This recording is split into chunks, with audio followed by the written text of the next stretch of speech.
So, Jeremy, What up? I made the decision, and I think you'll agree with me, that from here on out, and we're going to talk about this on the show too, here on out, we're no longer going to talk about politics directly on the show. Well, I mean, we might a little bit if issues I said warranted, but directly. but yeah, directly. Uh, instead of having stories like this done at the top of the show, we're going to try and make the introduction segment of the shows a little more happier, I guess you could say.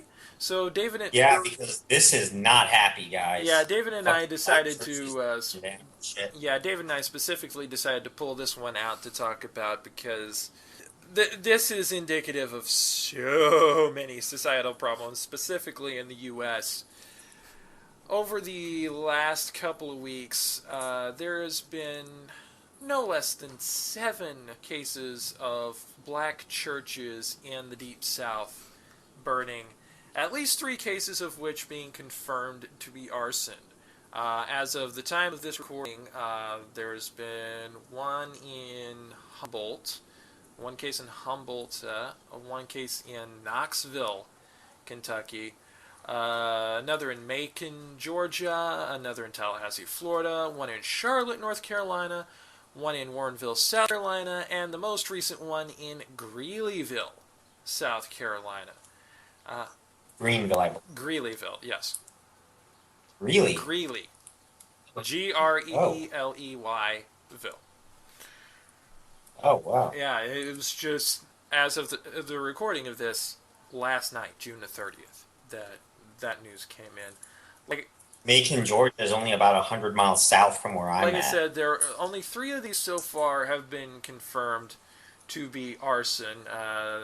Those 3 are the God's Power Church of Christ in Macon, Georgia, which was burnt down on the 23rd. The Briar Creek Road Baptist Church in Charlotte, North Carolina, on the 24th. And the Glover Grove Baptist Church in Warrenville, South Carolina, which burnt down on the 26th. Also, a special note is the most recent one that burnt, the Mount Zion African Methodist Episcopal Church in Greeleyville, because this is not the first time that particular church has been burnt to the ground.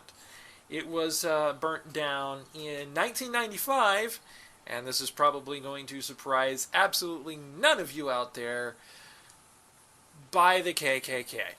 No. Did they get time off the Jerry Springer show to go and burn a church down? And, of course, also the timing of these is particularly suspect because, among other things, it comes on the heels of a huge freaking backlash against the Confederate battle flag and against white supremacists in general after that shooting from that dickhead in South Carolina.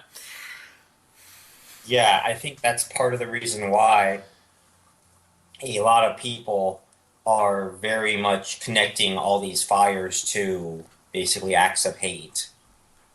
That and they are in the Deep South. Although some of them, it is hard to tell, especially the Mount Zion AME Church, because the fire did take place on a night where it was storming and lightning up something awful. So, to be fair, it's up that some of these are weather related, but if they do end up being from white supremacists burning them down, would that honestly surprise you? I know it wouldn't me. What angers me even more than watching these churches burn down is hearing from other figures and whatnot, other pastors that we need to forgive these people. We need to forgive them because of their problems. And to me, it's like, yeah, well, where was that forgiveness when the cops were shooting a black kid for some minor petty theft? Or If for even that. nothing at all when it comes to the case of George Zimmerman shooting down Trayvon Martin. Year and a half back, I think. Yeah, and then of course Mike Brown, I believe his name was, that led to all the lovely unpleasantness in Ferguson from last year. When I heard about all this burning down, the churches burning down, there were two things that came to my mind. The first of which is kind of somewhat inspired from the movie Highlander. It's that churches are considered to be holy ground. They are considered to be the house of God. They're supposed to be the place where God comes and crashes, 1 or maybe 2 days a week. And of course, God being omnipresent, he's got literally thousands of them. But so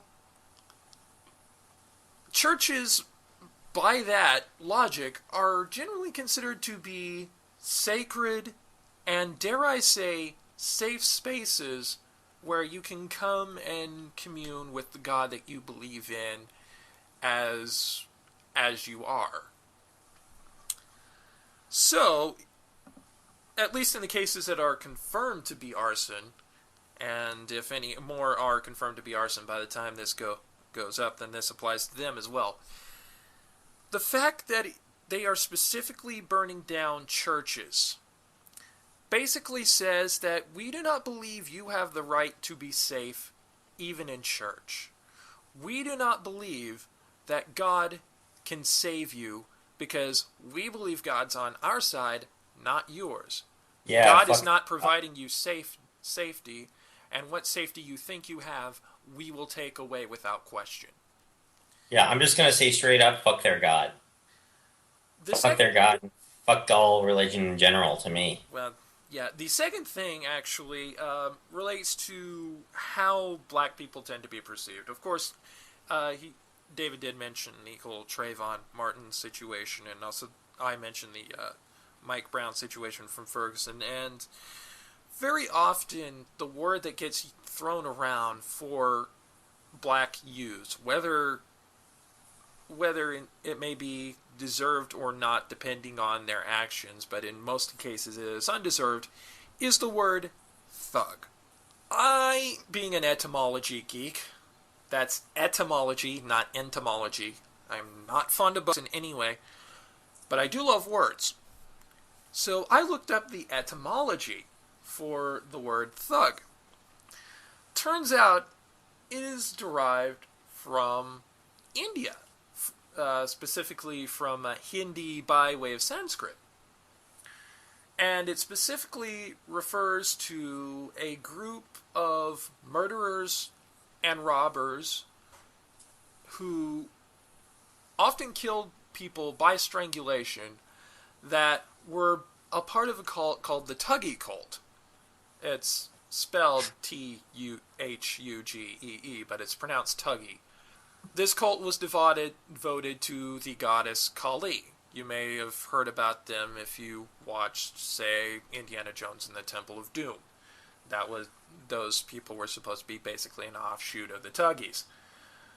So, the use of the word thug basically denotes ideological or religious fanaticism and violence. If that be the case, I would say that even if you were to assume some of these black youths to be criminals, which I do not believe in the slightest, it is not religious based. It is not motivated by religion. However, the actions of the people who have committed arson against black churches, you qualify more as thugs than the people you are trying to label as thugs. Think about that. Actually, no, you're not going to think about that because I know the kind of people you are. But those of you who are inclined, just remind that whenever you call someone a thug, keep in mind where that word comes from. And I know words are fluid and they can change in meaning over time, but sometimes in order to get a little clarity in what you're actually trying to say, it helps to go back to the beginning. So, yeah, the likes of the KKK and other white supremacist groups that burn churches as a sign of protest, you are literally committing an act of thuggery. Which is ironic, considering that's the term that you use against the people you are victimizing. Ironic because I keep calling them thugs all the time. Exactly. You use that in the words of Inigo Montoya. You use that word. I do not think it means what you think it means. So anyway, I have nothing more to say. But yeah, and in fact, on the same webpage, which I'm actually going to give the link to David so that he can put this up in the video, along with a link to USA Today story about this. The word thuggery itself, the noun thuggery, comes from the native Hindi name for a system of religious assassination practiced by the people known as thugs. I love etymology. Suck Well, it! like I said again, I got nothing more to say. Right, so that's just little things to talk about. Bottom line is, fuck the people who are doing this, and to the people who are being victimized by this, we wish you all the love, all the strength. May you rebuild stronger than ever before, and may there eventually come a day where you are not victimized by literal thuggery. Until next time, I'm Jeremy. I'm David, Later, y'all. and fuck you, clan.